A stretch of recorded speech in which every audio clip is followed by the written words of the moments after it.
ang gagawin mo kapag ang jowa mo at ang friend mo nagpa-matching tattoo? Baliktaran natin. Si Andy, merong guy best friend. Sa tingin mo, matutuwa, di ba? Filmar, tama na. Ako may best friend ako eh. Ibang part na kasi yung parang, Jelay, para mas matindi yung pagiging magkaibigan, mag-matching tattoo tayo. Parang nonsense siya. Girl best friend naman ako ng isang guy. Yung maganda sa kanya, siya mismo yung nagsiset ng boundary. Hindi nga na ako kinikita na kaming dalawa lang na yung kasama yung girlfriend. I think maraming na-involve, pati na rin tayo na-involve. Sinama ko sila sa prayer request ko. Oo. Hearing is now in session in 3, 2, 1.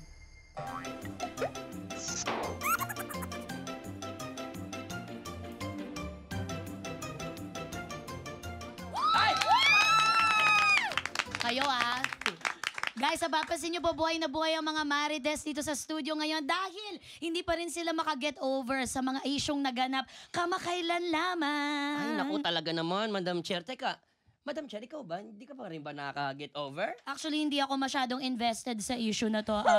Madam Chair, tagang ginawa mo pa yan? Ako pa ba? Sa dami ng tattoo ko, nabibigla ka pa rin. Napaka-ano mo naman, Madam Chair. Huwag kang masyadong labas na labas. Ako lang. Anong ibig sabihin nito? Wala to. At saka parang ang dilim nung Nakakatakot ako. Grabe! May brown out? Tumingin ka lang dito. Oo, parang it's a tie. Ka-color match. Charas. Pero alam mo, Ayan. Tuloy yung mic. Nakakaloka kasi naman talaga yung nangyari. Ay. Alam mo yung mga dapat na nasa sari-sariling usapan na lang, napanood natin lahat. Na-publicize. Nakita natin ang naganap. Kaya, Puro na nga lang kalokohan yung nasa wall ko eh. Kaso sobra talaga ang daming siguro ang dami siguro nakarelate. Oo, O pero- dami ring nakisawsaw. ngayong hapon na to, ngayong araw na ito, kung nasan man po kayo na nakikinig at nanonood sa amin ngayon, Oo. ang gusto namin pag-usapan, hindi yung issue lang itself. Tama. Na hindi natin mag-get over, no? Oo. Yung mga sanga-sangang bagay na Oo. related dito na Tama. I'm sure marami pong makakaintindi sa Oo. mga, Umintindi, wag sasanga-sanga. syungaers. Iba yun. Iba yun, oo. Kung ano man ang iniisip po ninyo, tama kayo. Yun na lang ang masasabi ko.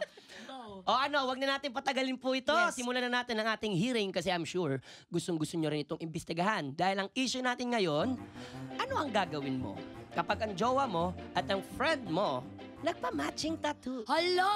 Oh my God! Ayan. Ang alam natin, Mr. Vice Chair, nagkaayos na daw. And I'm so happy for the both of them. If naayos na nila. Ang showbiz. Ang showbiz. Totoo nga, genuinely happy Hindi nagsasalita ako. ka, react ng dalawang to. Oo. Kayo mamaya kayo sa akin.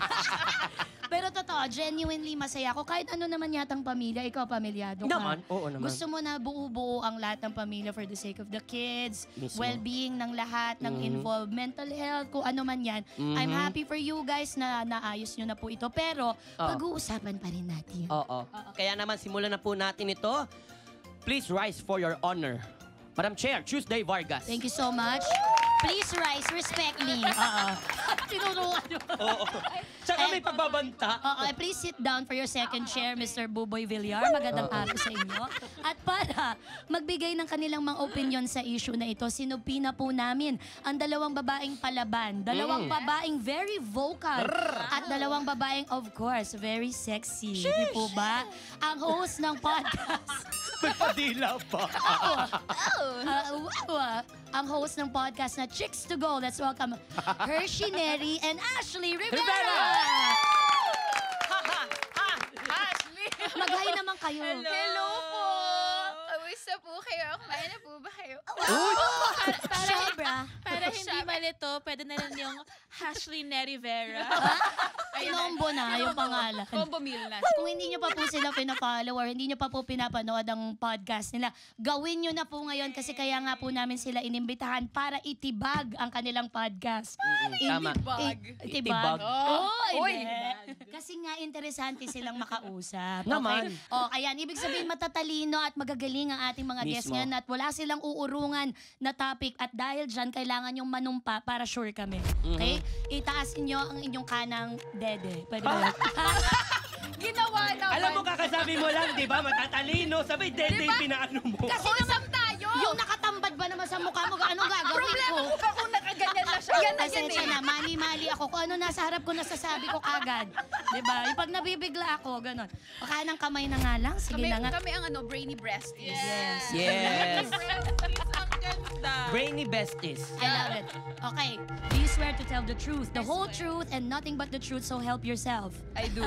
Yes. Check Ashley, check Hershey. May listahan ako. Listahan na naman. Ayan, maraming Nakaka-pressure yung salamat. ganyan. Pwede nyo na pong ibaba. Pwede rin buong show, nakaganon. Hindi nangawit yan. Buisit. Kaloka.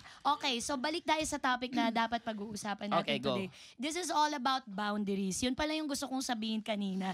Kasi we may think this is about cheating. We may think this is about just the tattoo or whatever it is na medyo glaring sa social media. But actually, what I really want to talk about, yung maganda talagang hawakan na topic is, saan ba sobra ang sobra? Kailan ba nagiging kalabisan ang isang bagay pagdating sa best friend and partner relationship? Daanan natin siguro mga sitwasyon. Oto, katulad na lang sa pinag-uusapan natin go. ngayon, yung topic. Kung kayo ang nasa sitwasyon ni Andy, anong gagawin or mararamdaman ninyo?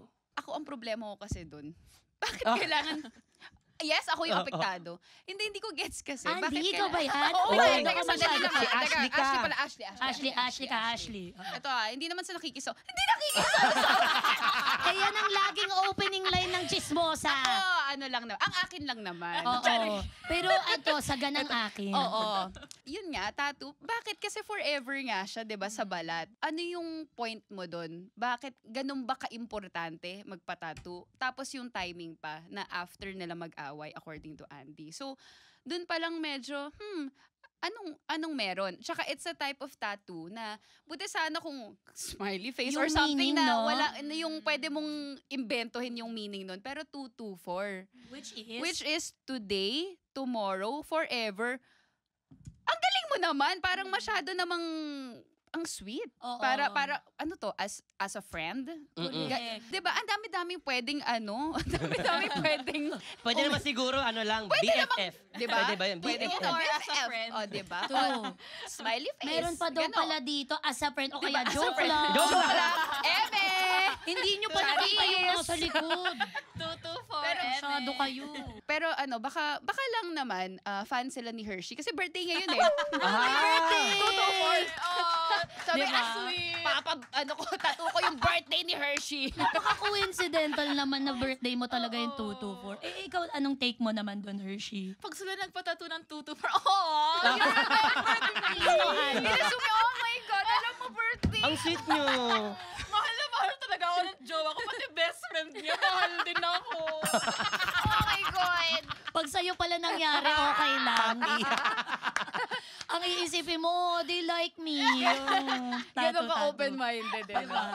Pero you were saying something about different cultures viewing tattoos differently. So, anong masasabi mo doon? Kasi naiisip ko lang, syempre for me, ayoko talaga na yung jowa ko may matching tattoo kasama sa best friend niya. Sama ako dyan, tayong tatlo magpatattoo tayo. Oo. Polygamous tattoo. Ganon ang tawag doon. Diba? Pero, ewan ko lang, just thinking outside the box, widening your perspective. Baka for some cultures, wala lang sa kanila. Especially since, di ba, nasa Norwegian country ba siya? Or Scandinavia, ewan ko, basta yun. Basta doon. Basta sa malamig. Basta doon. Basta sa may snow-snow. Basta sa sa ibang bansa. Taga-balik-balik lang pala. May lahi Manila. lang pala. Manila lang. Saan ka nakatira? Sa pundohan, sa balik-balik, ha? Saan ka? Taga-gentry lang. Kabite. Kabitenyo lang pala. Malamig Grabe. Ayun. So, for them, wala lang yun. Like, for them, it's just a tattoo. Ewan natin, baka it's a cultural thing. Pero for us, dapat contextualize siya sa culture ng Pilipinas na, wait lang, hindi yan papasa sa kulturang Pinoy na we value marriage, we value yung relationship na ganyan. Pero ito ay buhay nila, no? So, yun. Sabay kayo na. Who are we to judge? Matapos lahat ng nagsasasabi, hindi naman natin maaano kasi buhay nila yan. Huwag na tayo makialam. Charot eh. Nananahimik sila Tsaka we eh. don't know, diba? Like, yun. Hindi natin alam. No, diba? Like, no, yun. May they have their own thing going on. Live and let live. Yes. But the thing is, they involved us because they We are- posted it. Oo, we are all involved na ang buong Pilipinas. Sobra. I think maraming na-involve. Pati na rin tayo na-involve. Sinama ko sila sa prayer request ko. Oo. Nilagay ko talaga sila. Sana totoo nga. Sana Hindi ako nagjo-joke. Sana magkabati na sila, ganyan. Totoo. Kasi You know